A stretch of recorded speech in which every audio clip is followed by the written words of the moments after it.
Hello student, कैसे हैं आप सभी। आशा है आप सभी बहुत अच्छे होंगे और अपने लक्ष्य के प्रति जागरूक होंगे। ऐसी ही मेरी कामना है। मैं मंजू शर्मा एक बार अपनी क्लास में आप सभी का बहुत बहुत स्वागत करती हूँ। तो प्यारे बच्चों, आज मैं आप लोगों के लिए क्लास 12 विषय हिंदी के अंतर्गत गद्य गर्मा से पाठ आपका अध्याय 1 राष्ट्र का स्वरूप, जिसके जो लेखक हैं डॉक्टर वासुदेव शरण अग्रवाल जी हैं। तो आइए हम सबसे पहले राष्ट्र का स्वरूप पाठ परिचय जान लेते हैं। तो आज मैं सिर्फ आपके लिए पाठ परिचय लेकर आई हूँ। पाठ परिचय का मतलब होता है जो पाठ आप पढ़ेंगे उससे संबंधित आपको जो विशेष जानकारी है वो आपको पता होना चाहिए कि पाठ के अंतर्गत क्या है।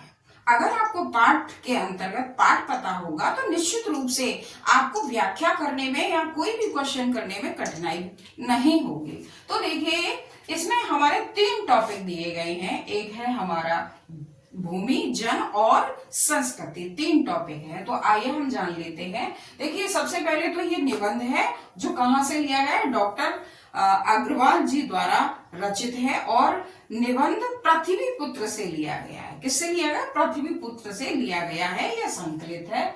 इसमें लेखक ने राष्ट्र के स्वरूप को स्थिरता देने वाले भूमि, जन और उसकी संस्कृति के संपूर्ण विकास पर क्या दिया है? बल दिया है। अब है सबसे पहले हमारी है भूमि, माता भूमि। तो अपने सभी माता भूमि क्या है कि अपने सभी पृथ्वीवासियों को समान भाव से चाहती है। जैसे एक माँ अपने सभी बच्चों को यानी अपने सभी पुत्रों को समान भाव से प्रेम करती है, ठीक उसी प्रकार हमारी भूमि भी पृथ्वी भूमि पर रहने वाले प्रत्येक जन के साथ समान भाव से व्यवहार करती है, यानी समान भाव से सभी को वस्तुएं क्या प्रदत्त करती है, किसी के साथ कोई भेदभाव नहीं करती। अच्छा, अब करती है। अब देखिए, अतः भूमि के प्रति भी हमारा कर्तव्य बनता है और कि जितने हम भूमि के प्रति चेतन रहेंगे उतना ही हमारी क्या है? राष्ट्रीयता ताकतवर होगी, यानी बलवती होगी। अब देखिए, क्योंकि पृथ्वी को क्या कहा है? अमूल्य निधियां पृथ्वी के गर्भ में होने के कारण इसे वसुंधरा कहा गया है। क्या कहा गया? वसुंधरा कहा गया है। जन, अब है दूसरा टॉपिक है हमारा जन। तो देखिए, जन यानी मनुष्य, मनुष्य राष्ट्र का दूसरा अंग है और पृथ्वी और जन के आपसी मिलन से ही राष्ट्र के स्वरूप का निर्माण होता है।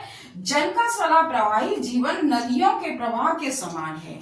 जैसे नदियां दिन रात बहती रहती हैं, कभी नहीं रुकती और अनंत काल तक बहती रहेंगी, ठीक उसी प्रकार इस पृथ्वी पर मनुष्य जन्म लेता रहेगा और ये चिरकाल तक ये प्रक्रिया चलती ही रहेगी। जब तक ये अनंत ब्रह्मांड रहेगा तब तक मनुष्य इस पृथ्वी पर जन्म लेता रहेगा। समान है, जिसमें नदी के प्रवाह के समान है, जिसमें वह अपने कर्म और परिश्रम द्वारा अपने उत्थान का घाट तैयार करता है। क्योंकि मनुष्य इस धरती पर रहकर, इस पृथ्वी पर रहकर कर्म और परिश्रम के द्वारा ही यानी मेहनत करके ही एक मुकाम तैयार करता है अपने लिए। घाट का मतलब होता है मुकाम, प्लेसमेंट एक तरह का, तो तैयार करता है। अब आते हैं हम संस्कृति पर। संस्कृति क्या है? तो देखिए, ज्ञान, विश्वास, कला, नैतिकता, रीति रिवाज और अन्य क्षमताओं का एक जो समग्र रूप है वो क्या कहलाता है? वो संस्कृति कहलाता है। जन की संस्कृति को क्या राष्ट्र का तीसरा अंग माना गया है, क्योंकि इसके बिना ही जन की यानी मनुष्य की कल्पना करना कबंध मात्र है। कबंध मात्र का मतलब होता है जैसे बिना धड़ का शरीर, जैसे बिना धड़ का शरीर कोई काम नहीं कर सकता, निर्जीव है। तो ठीक उसी प्रकार मनुष्य भी इस पृथ्वी पर निर्जीव होगा, क्योंकि तीनों के मिलन से ही इस राष्ट्र का निर्माण हुआ है। राष्ट्रीय जन आपसी संस्कृतियों के द्वारा ही एक दूसरे से मिलकर पृथ्वी पर क्या करते हैं? वास करते हैं, यानी रहते हैं। तभी तो कहा गया है कि पृथ्वी मेरी माता है और मैं इसका पुत्र हूं। तो पृथ्वी को अपने माता के समान पूज्य माना गया है और इसीलिए अपनी माता का सदैव सम्मान करना चाहिए। तो ये एक छोटा सा पाठ परिचय है आपके लिए। आशा है आपको समझ में आ गया होगा। और जो है, जब भी एक जो पैराग्राफ आपको बताया जाएगा इसके अंतर्गत, जिसकी व्याख्या भी जो है, और ये चैप्टर मोस्ट इम्पोर्टेंट इसमें से आता ही आता है, तो उसका अर्थ भी आपको बताया जाएगा। निश्चित रूप से ये आपको समझ में आया होगा।